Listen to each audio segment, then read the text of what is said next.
My name is Mike Sullivan. I'm a former IRS agent and teaching instructor with the IRS. I've worked probably over 10,000 cases. I worked at IRS over a decade. I'm a national expert in IRS tax resolution numbers and tax resolution. Welcome to my YouTube channel. Me and my M&M man appreciate you coming here, visiting us. What I try to do here is, a lot of people on YouTube say, hey, this is my experience. I worked a number of cases and lot of.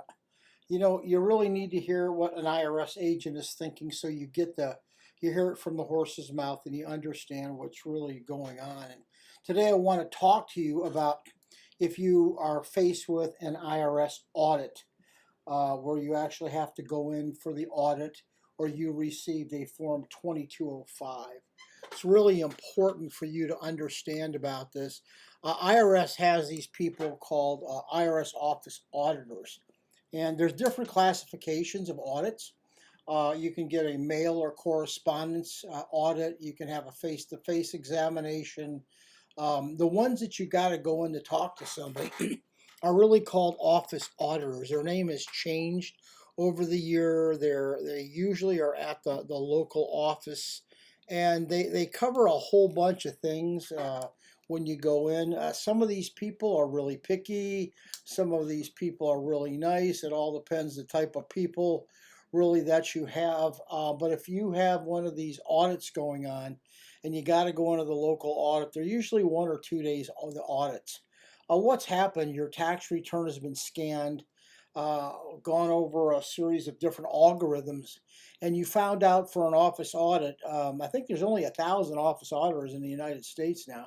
They really cut back the number. Matter of fact, if you get audited now, you're you're not lucky. But they go ahead and they look at a whole bunch of different things. They look at anything on your 1040 tax return. They usually look at questionable earned income credits, child care credit, American opportunities tax credit, medical expenses, contributions, taxes, employees. They're really trained to look at the issues. These people don't have necessarily accounting skills. They're looking at your tax return. The computer, when it says, boy, these things are falling out of the norm, we've got to go ahead and look at these audits. So this usually comes in the form to you of that letter. We call them, a matter of fact, the letter is called the 2205. We call them nasty grams at IRS. And what you have to do, you got to be in there timely. You have one person working your case. And when you go in for that audit, or they may ask you just to send it in by mail, you want to go ahead and only send in photocopies, and you want to put everything on there that they ask.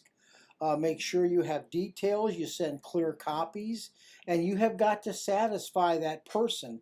That person they're by the way, another name for these people are office auditors. They're not highly skilled, but they're people who know how to look at tax returns, and they need your documentation. If you don't agree with what they're saying, they're going to issue a final report. After that final report, you can go ahead and go to appeals. If you don't pay, if this is a correct liability, you are going to have to pay it. IRS is going to bill you. You also should know that you could settle. The IRS agent may say, hey, this is right, this is wrong, this is right. How about if we just come to this sort of conclusion? In other words, if they held by the letter of the law, you owe $6,000, they may look at, oh, you have some receipts, you don't have others. Maybe we'll settle for $4,000. It all depends who the auditor is. Some of the auditors are really anal as hell, and they want everything, all the I's, all the T's. They're the biggest pain in the ass in the world. Other auditors will kind of look at the records, say, I think this is a fair number. By the way, you can do reconstruction if you don't have the original records. You can come up with invoices and substantiations. You don't have to have the exact bill. So put together the best package that you have and make sure it's sent in timely, make sure it's accurate. You, once again, do not send in any original bills. Make sure they're photocopied, be on time, send a timely package in, and you shouldn't really have a problem. But if you're going to owe money, make sure you pay it. If you don't, it can go ahead and lead to bank garnishments, wage garnishments, and IRS. If you do owe the money, they're going to send you out a series of bills over about, I don't know, 3-4 months. Okay, so that's the update on IRS audits. Anyway, if you have any questions, you can email me. I really love subscriptions. It really helps. YouTube loves subscription-based YouTubers because it lets people know that you're giving them value. If you have a question about IRS and how they may look at a situation, do I keep this record for 3 years or 4 years or 8 years or 2 years, send me an email. I'll probably make a YouTube on it. So a like and a subscription is always helpful to me. Thank you so very much.